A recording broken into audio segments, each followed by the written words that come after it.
Hey there guys, Noah here, welcome back to another Vanguard discussion video. To be honest, this is more of a reaction, more than anything else. And so today, I figured I'd quickly go through and review someone's custom ban list over on the Vanguardians Facebook group. They're pretty well established, been around for a very long time, even longer than when I really got into the competitive scene. And so I guess a group of people who were admins on the site or whatnot decided, you know what, let's make a custom ban list because, let's be honest, we know Bushiroad won't. So I'm here to give you guys my initial reactions to their list. OuterOrange did her takes on this ban list as well, so if you want to go and watch that, mainly the main inspiration for this video was mostly because of her video, so definitely go check it out, give her some love, because as she tries to get into premium a bit more. But with that being said, let's just dive right in. So I want to start with their Nector take. Banning Katrina kills the clan, so we decided to put her to 1. This is the only way to justify a poorly designed card.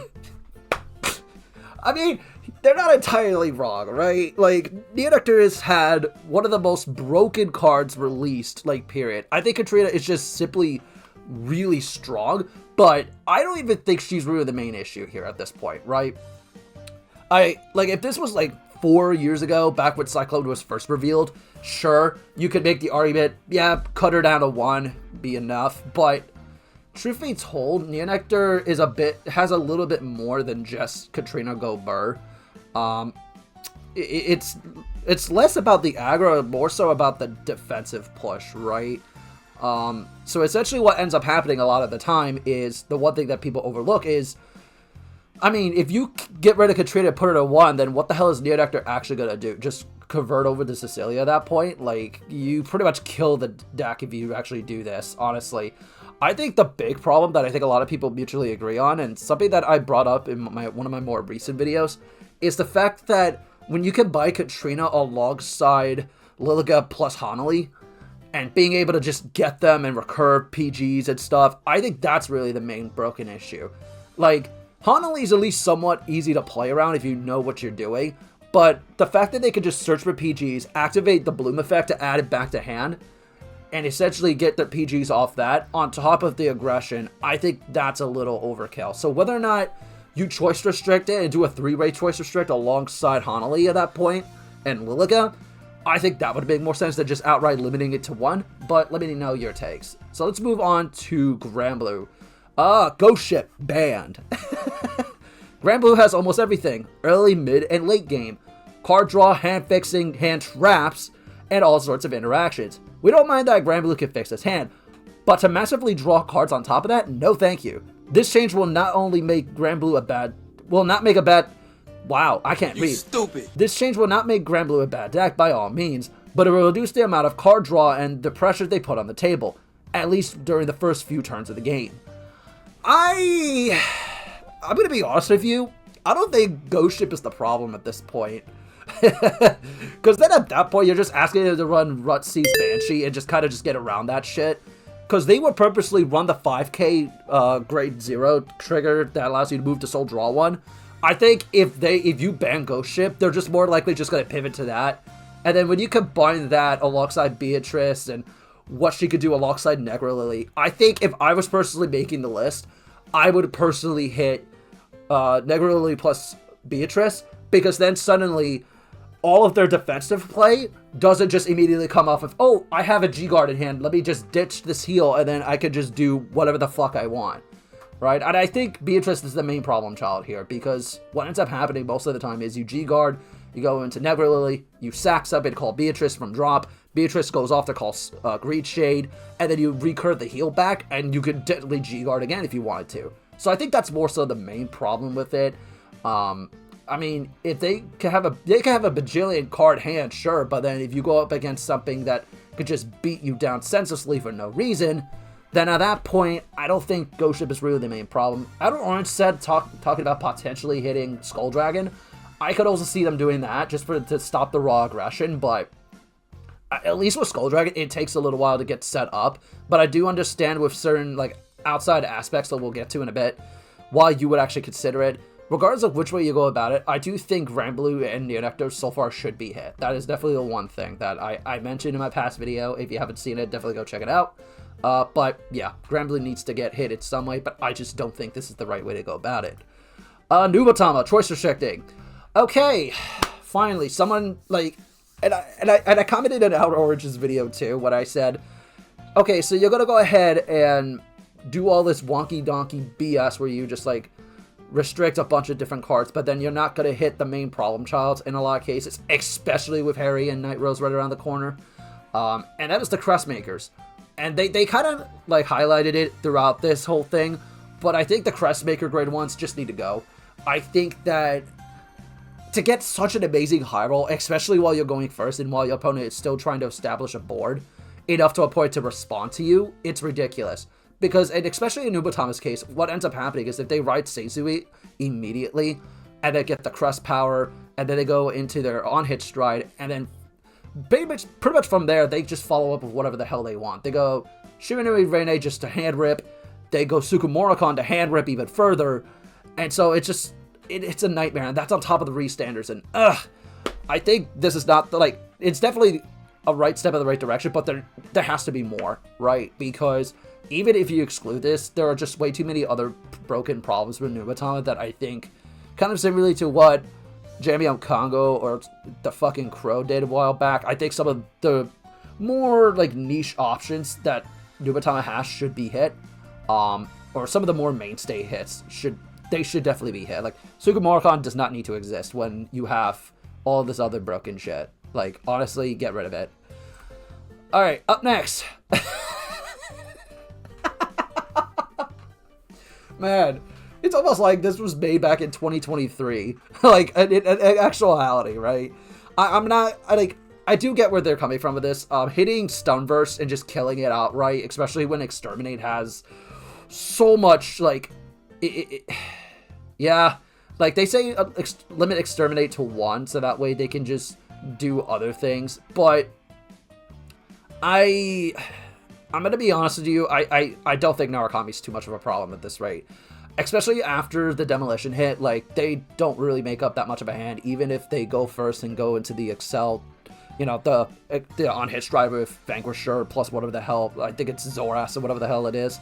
So, like, even if they do all of that, I don't think Narukami's a problem. I genuinely, like, do not think it's that much of a problem. I could be wrong, and I could just be lying out my ass, but, you know, especially when you start hitting all this other stuff, I do understand why. It's just, and they mentioned something later on that I'll cover, like, you can read it there, but, like, I don't know, I think it's fine, especially with ladder being a thing. Like, do you really need to worry about it? Probably not. Like, after this next ban list, hopefully, knock on wood, if they actually do hit all the other stuff, maybe look back into this in the future, but as it stands now, Narukami's not really too much of a problem. I just don't see a lot of it, and I don't see a world where even after you hit some of the other broken problem childs, that it's actually, you know, too strong for the meta at that point. So, moving on, Mega Colony. Okay, yeah, I think limiting to 2 is fine, but I would argue limit to 1 at that point. If you're gonna limit her, you gotta limit her to 1 without just outright banning her. It's not like that Mega Colony doesn't have other strides either. We thought that restricting her with Mega Atlantis, but even then, Grade 4 Greydora is just so freaking broken. So putting her to 2 would significantly reduce the stress against the pretty much the stun aspect of it. Also, making her a Persona Flip would be good, but yeah, to be honest, I think it's whatever. I think if you're gonna hit Greydora, just hit her to 1. Or if you're just gonna ban her, then sure, but, like, I don't know. I don't think Mega Colony is as, like, much of a problem, especially with some of the stuff right around the corner, too. Like, I personally understand why people are frustrated by it. I used to be in the same boat, except when you sit there and you consider it, it's like, okay, this was like Chaos Breaker back, like, many years ago. People used to get very upset about that, and yet it only got hit when it really became a problem. So I don't think that Mega Colony is so much of a problem. I don't think Greydora herself is the problem. I think it's just her generic support that she always consistently gets from Stoicheia.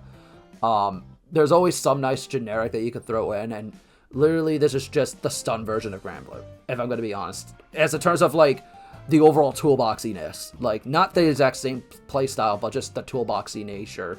It is just about as good as Granblue when it comes to that department. Maybe not as much, but still very annoying to deal with. If I'm going to hit Greydora in any sort of degree, I would say hit it or 1, and that would be enough, I feel like. Because at that point, what are you doing? Let's move on to next. Bermuda Triangle. Okay, so give you Highlander back its best card. One of the reasons to play the deck. Doesn't seem like a bad card as long as we are careful with what she could search from the deck. Also, freeing Geonge again would be good because there's no reason for the... Yeah, I agree with the Onge.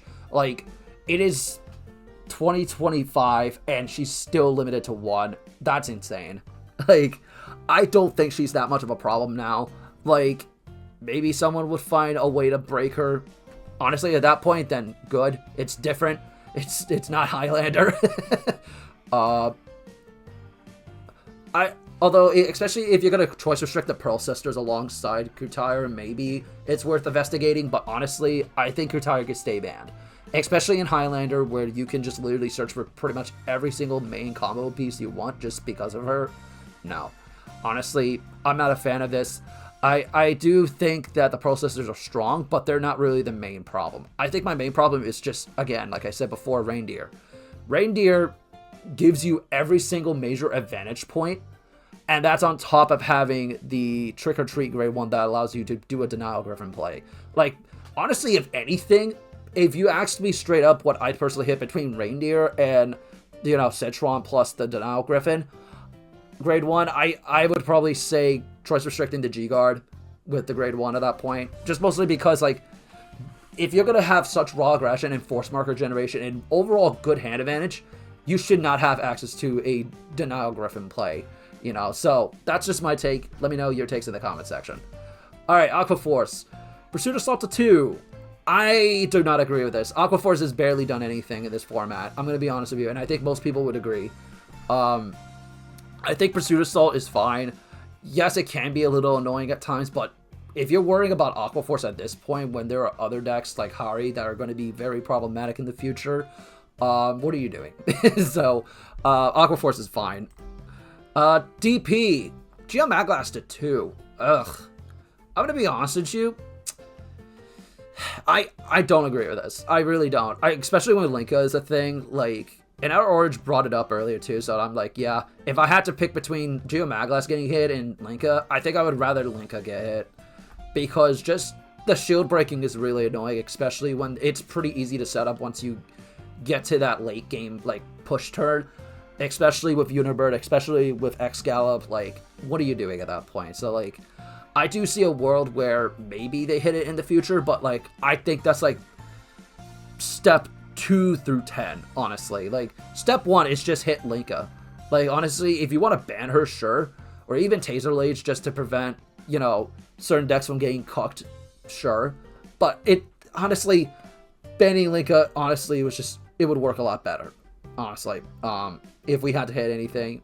Let me know your takes on that in the comments section. Hell, even limiting her to 1, similarly to Commander Laurel. At that point, just hit it like that and you'll be fine. Yeah. Late Joker, future-proofing. Okay, same kind of logic. Gonna be honest with you, Late Joker's not a problem. Ever since Zinc got hit quite a few years back, Late Joker is not that much of a problem. Honestly, I like the new innovations that have been coming out of the clan. But if we're gonna hit the crest universally, then I guess that's fine. Tachikaze. Limited 2. This is a little funny scenario. I understand that it's not a meta contender, but we should look into potentially stopping infinite loops when possible. I do agree with the infinite loop problem, but Tachikaze literally has nothing else. I'm going to be honest with you. Tachikaze maybe got one noteworthy feature match a while back, and that's about it. You can let him have the infinite loop. If they start becoming a problem, then do something about it, but... especially when you're dealing with 5k stand triggers and the fact that 9 times out of 10 they don't have a realistic way of just immediately finding them outside of their grade 2 ride fixer. I just don't see a world where it becomes that much of a problem. So honestly, like, if you hit this to 2, then you pretty much kill Tachikaze. That really, I know that's going to be a hot take, but, like, I don't think this stand trigger's a problem. I really don't. It's just funny more so than anything. If they pull it off, then congratulations, they pull it off. But, like, I don't think it's really a problem. Royal Paladin, choice restriction, Crystal Lesser plus Chain Rancor. What, are we just limiting it to 1? Like, I don't know. I don't think that's, like, no. Honestly, Jewel Knights haven't really done a whole lot. Like, pretty much any Royal Paladin deck hasn't really done a lot. So, I don't care. Percival to 1, I think that's fine. I think, especially when if you want to mess around with a Liberator build, killing Percival would just not be ideal. Like, I would say if you're going to hit Percival in any sort of way, do what you did with V and just choice restricted with Liberators at that point. Like, I don't know. I just don't think it's that much of a problem, personally, when it comes to a Liberated base deck, but specifically for, like, G or V Gurgit, and then having options beyond that, like, no. Honestly, I think if you're going to hit it, sure, but it's not my priority at this point. All the Crestmaker graded ones, again, we talked about this, and specifically for Pale Moon in particular, it's really like kind of a do or die scenario. You either hit it now or it's able to create over 10 attacks in 1 turn. And that's on top of having Dust. Like, no. Honestly, like, maybe if you want me guys to, like, cover Pale Moon or try to, like, crack the code on it, let me know. Because I wouldn't mind looking into it. But, like, I do agree where Crest needed to be hit because of just stupid interactions at that point, especially since they can accelerate their GB like crazy. Like, pretty much when they go into that 1 stride that allows you to flip up and then just immediately stride again mid-battle, and then get another potential flip up, yeah, no, I don't blame people for wanting to hit it at that point. So I think that's fine. It's just future-proofing. If you want me to talk about more about the interactions of Pale Moon and why people are saying the Crest is broken with it, let me know. I do not agree with this. Spikes, they're strong, but, like, Huntley kind of stops them. I'm going to be honest with you. Like, yeah, you get countercharging from Dudley Lucifer, but, like, really at that point, if you're worried about Spike Brothers, what are you doing? Granblue, same thing as with the other restriction. I think so. I think that's fine. If you're going to hit Crest universally, sure. Great Nature, yes. Because they kind of spoiled it, where they said Overt Trigger. I don't think that's happening, but even still, even if Overt Triggers don't get hit, give them back Spangled. Like, I'm not trying to be Devlin Cassidy out here, but, like, just give them back Spangled. Like, what is Great Nature doing, really? Like, honestly, it really has nothing going for it. It had no reason to get hit, honestly. And then finally, this is the one where I think a lot of people are kind of like, no. Especially if your deck actively relies on their rear guards. Yeah, no, Bracing Ladder is the only reason why your deck is alive. I do not think that Bracing Angel Ladder is a problem. I think it's actually a very good addition to a lot of decks right now. I personally, like, even if you ban a bunch of different stuff, I think Bracing Angel Ladder is really good. I don't see a world where it becomes a problem. If anything, it helps, like, some of the problems with the format, and especially since you can only use it once per game. Like, are you really gonna ban a card like that? You know, I don't think it's as much of a problem as people are making it out to be. But maybe I'm just crazy and I'm overthinking something. But let me know what you think about that. And then finally, obviously, Overt Triggers. They want to be banned. As much as I would have loved to see the Overt Trigger get banned in Premium, as most people would, I don't foresee that happening for 2 reasons. 1, Bushiroad does not want to make things awkward for newer players getting into Premium. So by telling them, yeah, every single Overt Trigger that's ever existed ever is banned in Premium, have fun. And then they go in and they see all this broken shit. Like, no.